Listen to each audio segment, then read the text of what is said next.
Hey friends, it's Joe from DadBod. Today it's like 57 degrees, like 17 degrees C. Is it 57? It feels like it's warmer.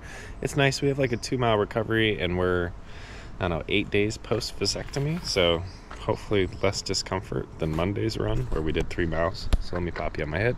We'll get to work. Ugh, I need a haircut. It's getting stuck. So today's just nice and easy. No real need to move quickly. Let me get my app open so we can run. Start to work. Yesterday we did like a pretty solid lift, which I was really happy about. So that was pretty neat. But we're back on DadBod.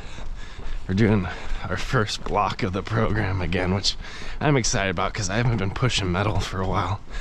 I did some like strength mobility work for about a month, just like exploratory things, and it really opened some stuff up for me, which is great.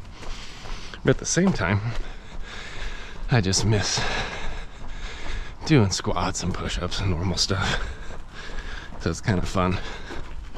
Try new stuff out. Whew. Another thing I'm exploring or experimenting with is intermittent fasting. I've never really done it before, but I did. Beautiful. I did like let's see, fasted for like 6 days from I was praying for an opportunity to keep our family in Japan, and that was super hard. Basically, I had some really key conversations over the course of that fast, and I just wanted to make sure I was going in with humility and kind of an openness to whatever God had. Whew, it's crazy, I'm super winded. And actually, the very last day of the fast was the vasectomy surgery. And in retrospect, I would not suggest having a surgical procedure, well, on an empty stomach, particularly like localized anesthesia and getting cut open.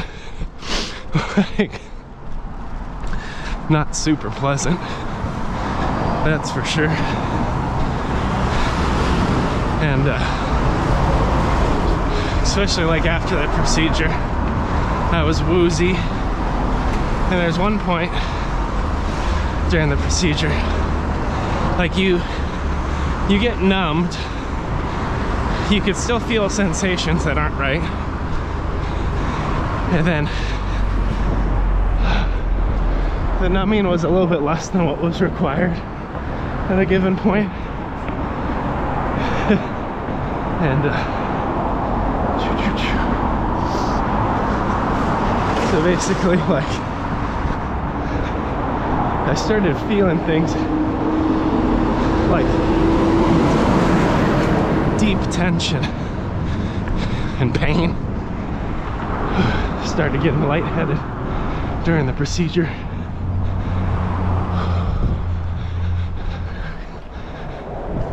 And that was kind of a good trigger of like, hey doc, having a hard time here. So I got a second round of anesthesia. But in that moment, like,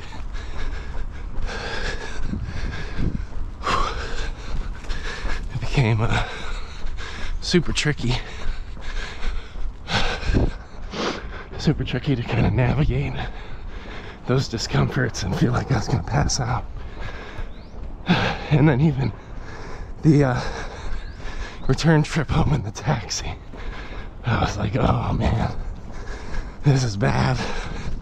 I need to eat. The painkillers I was supposed to take required you to eat first. For the whole reason, well, not the whole reason, but a large reason I was still fasting on that day was because I had a meeting with the like the head of HR, human resources, for all of Asia Pacific, to kind of last ditch effort to plead my case. Yeah, I'd be like, hey, this is what our family's been through, these are the skills I have, this is really our last shot to stay in the region. What can we do about it? He was like 18 minutes late because he got held up by another guy. So I was working with a very limited time window. But every once in a while, stuff like that can happen. And people show up with a very graceful posture when they're the ones running late. Like, we all feel responsible to one another concerning time. Well, maybe some people don't care or aren't aware of it. And there's definitely a heightened sensitivity to it in Japan. Like, you go out of your way to be early in Japan. But anyway, that conversation went so well for the 12 minutes I had with him. In 12 minutes I really had someone shift in posture towards like advocacy, which is just beautiful. Yeah, that's what we needed, honestly, for our case. So now I have had 2 interviews for 1 role. I have a 3rd interview for that same role with the hiring manager, who hopefully is in circles, which with this HR lead. I have an interview with HR about the role, different HR person. So there's lots of little pieces to navigate in these spaces. But like, super glad I did the fast. But man, I would call that HR call like still an interview. Just the tone was different. Like a week worth of like praying and fasting, building up to that, plus a very uncomfortable surgery the same day. And then still trying to like show up at my best. That was a journey. But anyway, coming out of all that, getting back to intermittent fasting, the dawn to dusk thing was definitely hard, very challenging. But one thing I noticed was like just how oversaturated my focus is on food, like throughout the day. Who I'm gonna feed, how I feed myself, what I'm gonna eat. Oh, am I bored? I'm gonna snack. Am I eating for fuel? Am I eating for pleasure? Am I eating emotionally? Like, that week was really refining from like a character perspective of like, oh, maybe we gotta get things in their proper place just a little bit. Whew. So coming out of it, one thing I noticed, I was still able to exercise while I was on my fast. I didn't feel like optimally fueled. Was one kind of gap, which is interesting. But like, holistically, I didn't feel like crap.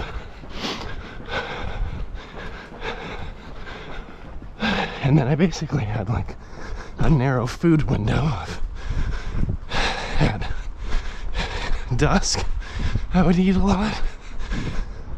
Sometimes 2 meals, or 1. And at dawn if I woke up early enough.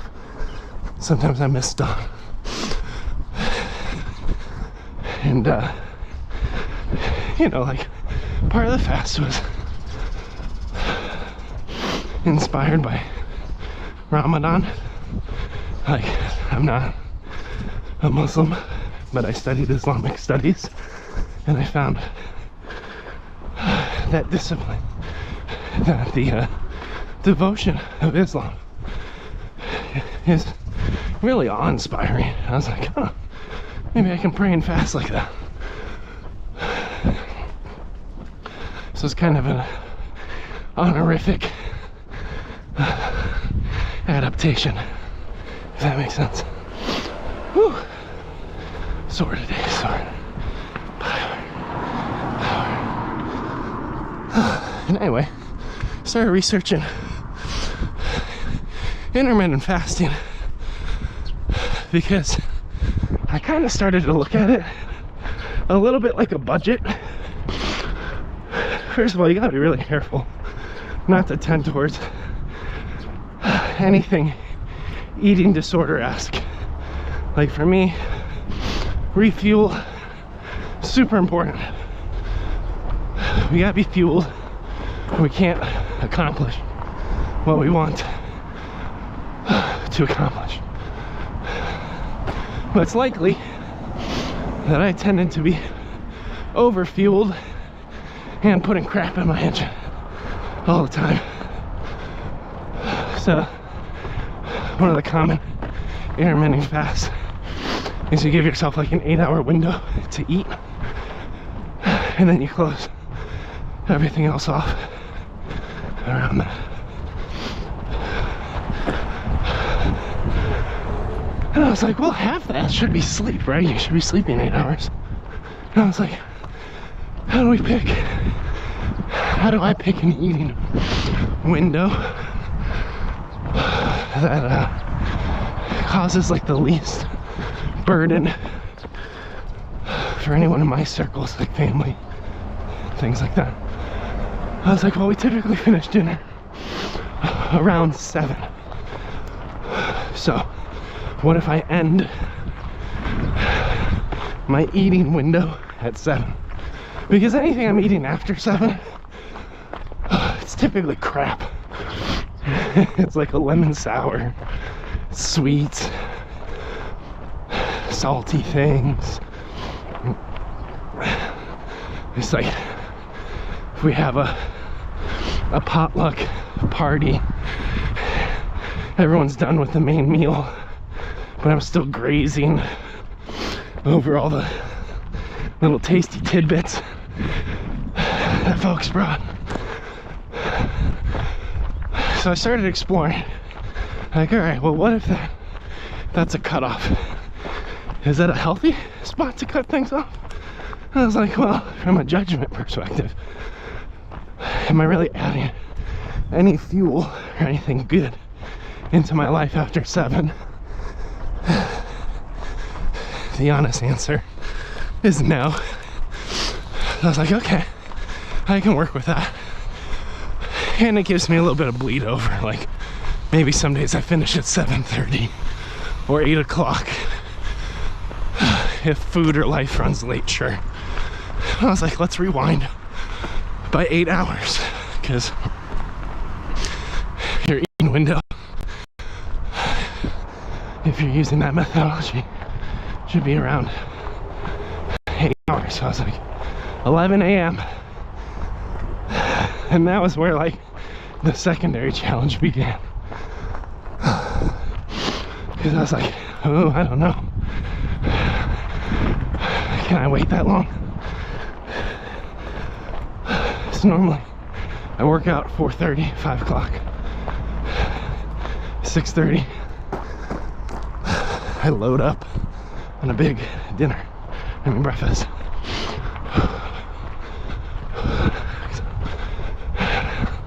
So it's kind of like my refuel. I should still run. I want to walk. We're gonna turn it back here. This is my 1 mile marker.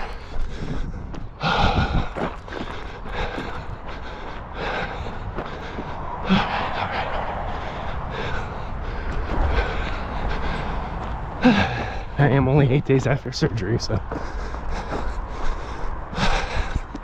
But anyway, the thing I was navigating was if I finish my workout in the morning, typically I try to hit protein within a 1 hour window. Now I'm not perfect at that, so I'm trying to explore, like, well, what if that intake comes 3 hours later? Because I typically have enough residual energy to work out. I do use like BCAA as like a pre-workout, which is cool.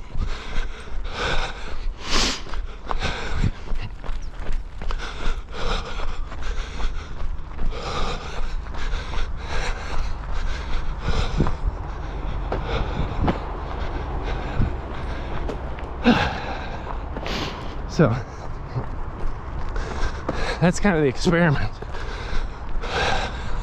I found in the morning, I'm trying to make breakfast for everybody. I'm also cramming my own breakfast. So I end up like packing in a heavy breakfast. And like, it is kind of limiting my ability to get everyone else going out the door. And I still find myself snacking right after anyway.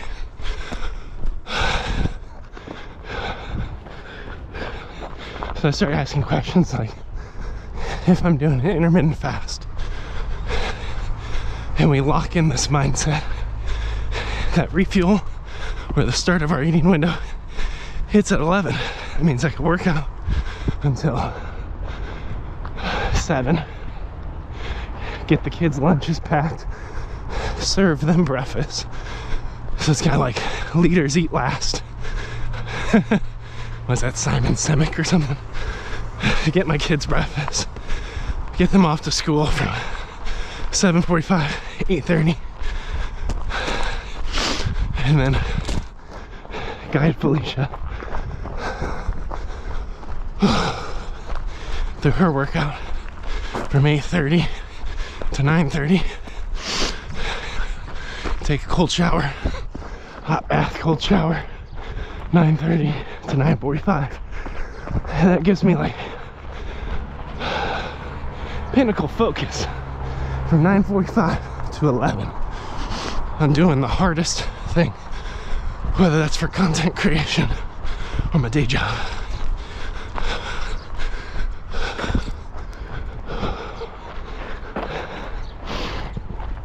Well, once we get to the grass, we'll stop. Well, that's kind of the kicker, is like be fully present across all those nuances of morning routine for other people, and then start my food clock at 11. Eat a big breakfast at 11. Do a protein,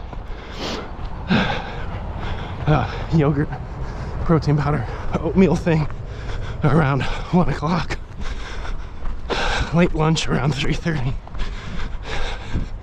And then dinner. You're gonna cut things off at 7.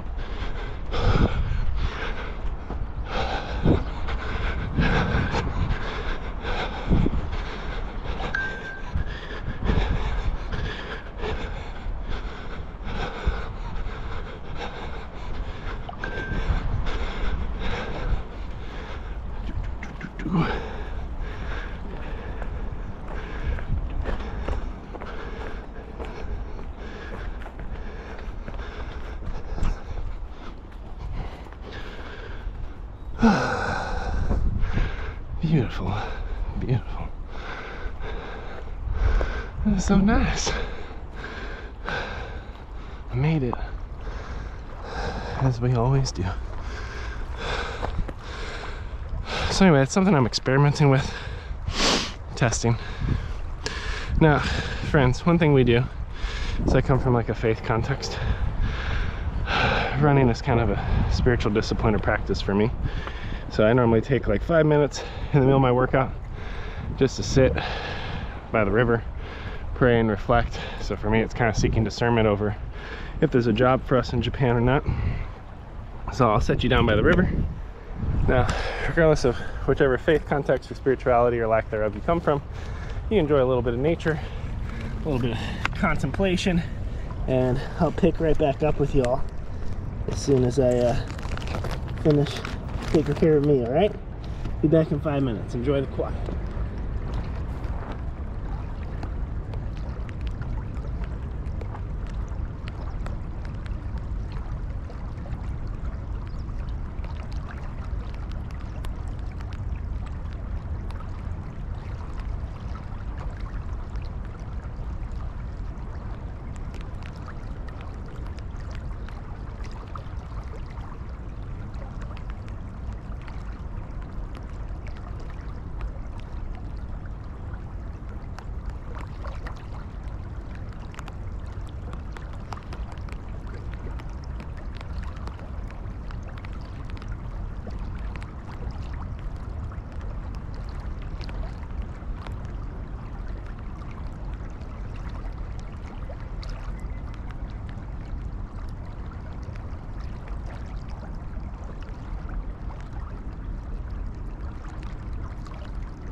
back.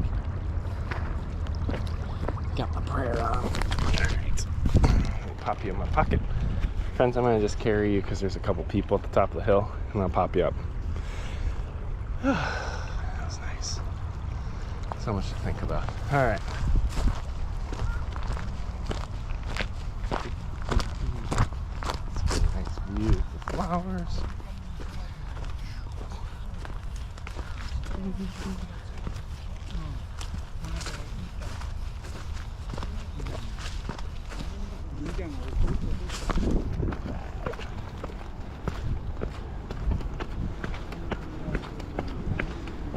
Another day where we didn't fall to our death down that hill. Always a good day. It's starting to drizzle a little bit. I'm gonna walk a little bit. I'll just hold you. It's nice and friendly. I prefer the hands-free on my head, but I also have like different doubt when I'm walking with a GoPro. My head will pass people. It feels a little bit more forced than if I'm running. So we'll cross over the street and then I'll either jog or not. Check chat, see if anything fun's happening in there. Hopefully y'all aren't getting in any trouble, being well behaved and stuff, so I don't have to report you to the authorities. But anyway, friends, we did a 6-day long fast from dusk to dawn, or no, dawn to dusk, Ramadan style. Had some good conversations out of that. Now we're trying for health and wellness, looking at intermittent fasting. It's just a different means of putting food in its proper place, getting some level of control. Nothing tending towards eating disorder. Always be mindful of that. All right.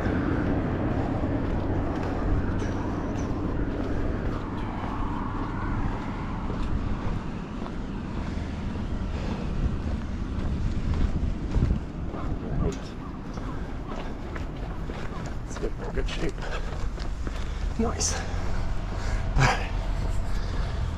Let me open YouTube. I'll look and see. Saying hello.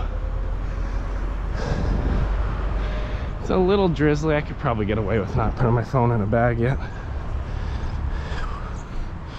One nice, friendly viewer, which is possibly just myself.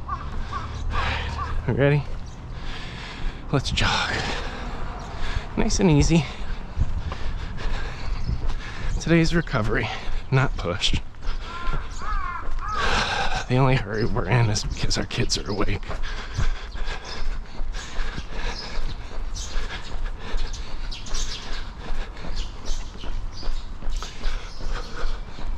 Gozaimasu. That happens from time to time. One thing I could have done, which I didn't think about, was put it on Bluey for the kids, just in case. That way, Felicia didn't get caught by them. I try to give her sleep. Gozaimasu. Gozaimasu. Fast guy. There's this really weird psychological thing that happens when you're running, where when you cross paths with someone going quick, your pace wants to pull to their level. Sometimes it's an instant. First time you run a half marathon, it's definitely a stronger driver. I think it's comparison.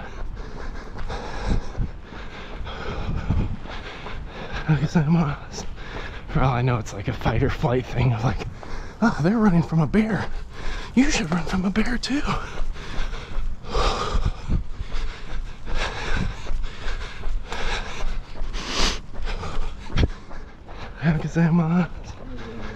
So one of the hard things is like running your own race. It's like a discipline.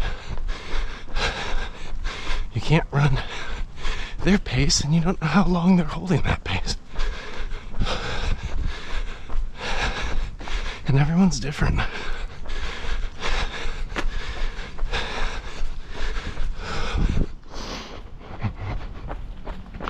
But we all have a natural propensity for comparison. And sometimes we're not even aware of those subtle thoughts or shifts.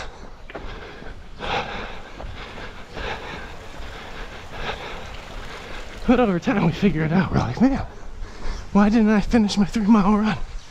It's like, oh yeah, I was running too fast because I passed this guy and didn't get it under control.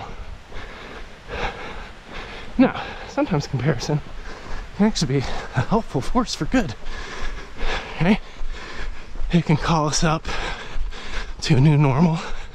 Like if you want to learn how to play racquetball or tennis, if you keep playing against people in your own circle of skill set, or you know, an extreme example, like you keep playing beginners, you're never gonna reach intermediate or advanced. You have to compete and compare your skill set against people who are beyond you in the journey. The problem is a lot of folks don't know how to compare against other people without setting themselves up for unrealistic expectations.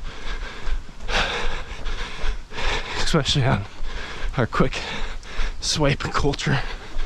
You'll see a perfect body and you'll expect to reach it in a short amount of time with no consistency and no effort, or some gradient of that. And then when it doesn't happen, you get demotivated and you quit, because that's what we do. Definitely walking these today. Oh, why are there so many? Here we go. But if we can compare not the external facing pieces like the aesthetics, but we can compare the disciplines, like what do they eat every day? How many times per week do they exercise? What kind of exercise? What reps? What weights? What distance? What time? How much activity do they embed throughout their day? If we compare what they do versus what we do, it allows us to start finding mismatches. And when you find a mismatch, you can be like, oh, well, let's look at their results. It seems like these disciplines and behaviors drive these results. So let me shift 1 or 2 things at a time on like the 4 to 8 month outlook. Not 1 to 2 days or 1 to 2 weeks or even 1 to 2 months. How do I increase the time horizon to like 8 months of consistency to see fruit? And sure, there are very small changes you can make a very large impact right now, right? We think like in engineering, it's often called like the 80-20 rule. What is it like? If you put all your effort into these things, you'll accomplish like 80% of the desired output. And that last 20%, it's really hard, so don't do it if you don't need to do it. I feel like I kind of explained that wrong. There's some kind of 80-20% rule. I forgot exactly how it works. But like, you might find a knob of like, oh shoot, every morning when I make breakfast, I eat a Pop-Tart or a toaster strudel. How gozaimasu. Now, I love toaster strudels just as much as the next one. I mean, they're really good. I don't eat them at all because I know exactly what they are. I know it doesn't serve my body, and I just don't need that little moment of glee for a long-term loss. And like, you can find those sacrifices. I can sacrifice a pop. I can put effort into making something different that's better for me. And that's gonna have like an immediate shift on maybe my sustained energy or how hungry I feel to snack later in the day. Because a Pop-Tart provides you, or a toaster strudel provides you with like 0 nutritional value, which means you start your day off with that, and then 45 minutes later when you're driving to work, you're like, man, a sausage, egg, and cheese biscuit sounds great right now. Well, you just double loaded on carbs and fat and sugar, because neither of those meals like really give your body fuel.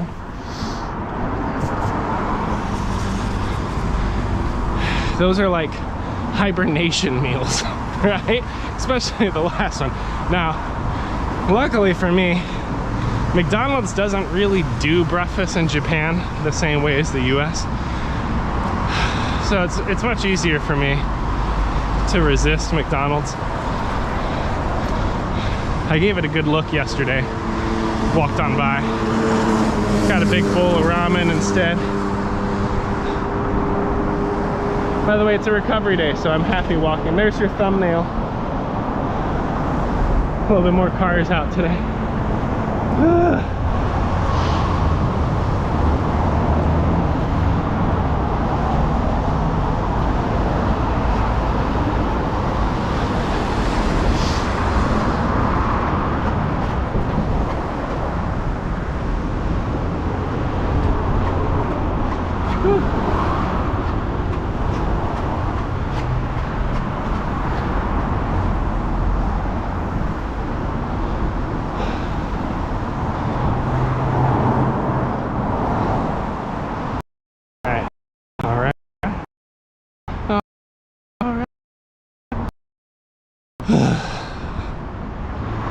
I'm tired, so that's good.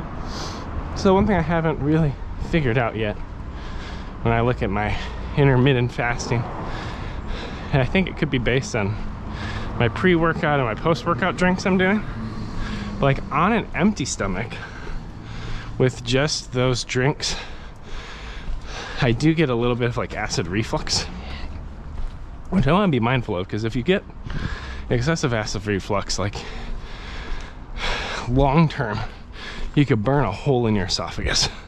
So I don't know if it's just my body's used to generating more bile, like more like gut acid in anticipation of a big morning meal. Like if my gut has a rhythm. Does that make sense? I don't know if it makes sense. And because there's nothing in it, it's just sitting there waiting. And I've just entrained a certain rhythm of when my body's creating acid. Because what I don't want to do is, I do intermittent fasting, but I also take Pepto-Bismol or Tums every morning. Because then that's like meeting that level of acid with a base so that it continues to generate, so that I continue to take the tablet, right? You know, I don't know if I need to wean, like have half a banana in the morning just to level things out in there, similar to a tablet, but then my body's still processing a little bit of food. I don't know how that impacts the fast.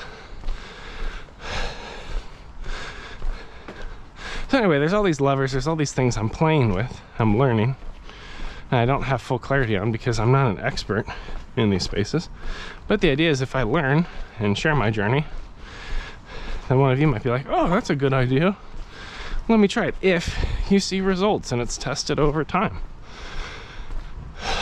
So like, I'm gonna see if I could hold this out through, I don't know, June. Because if I do it for a couple days or a week, you're not going to see any fruit from it. It's supposed to increase like your what is it, your human growth hormone a little bit, which is good for like muscle growth. And it's also supposed to reduce weight slightly in the event that when you're in your eat cycle, you're not eating garbage at the same quantities, right? You have a smaller eat window, so eat a little smaller, eat a little less. But if it's like, oh my god, I've been so hungry from this fast, and you just like binge out of the fast throughout the whole window, like, calories are calories. It kind of matters where you put them and how you eat them and the quantity, like overall levels. So these are all things to consider, my friend. There's no magic bullet with health and wellness. There's just different tools, different techniques you can try and experiment with. And then over time, maybe something works out in your favor. I don't know. I mean, I'm at day 300 and, 29 of my DadBod journey. I have better mobility, better strength. I can run farther. But I'm still heavy. Still around 300 pounds. So I'm seeing if there's some levers I can tweak with that.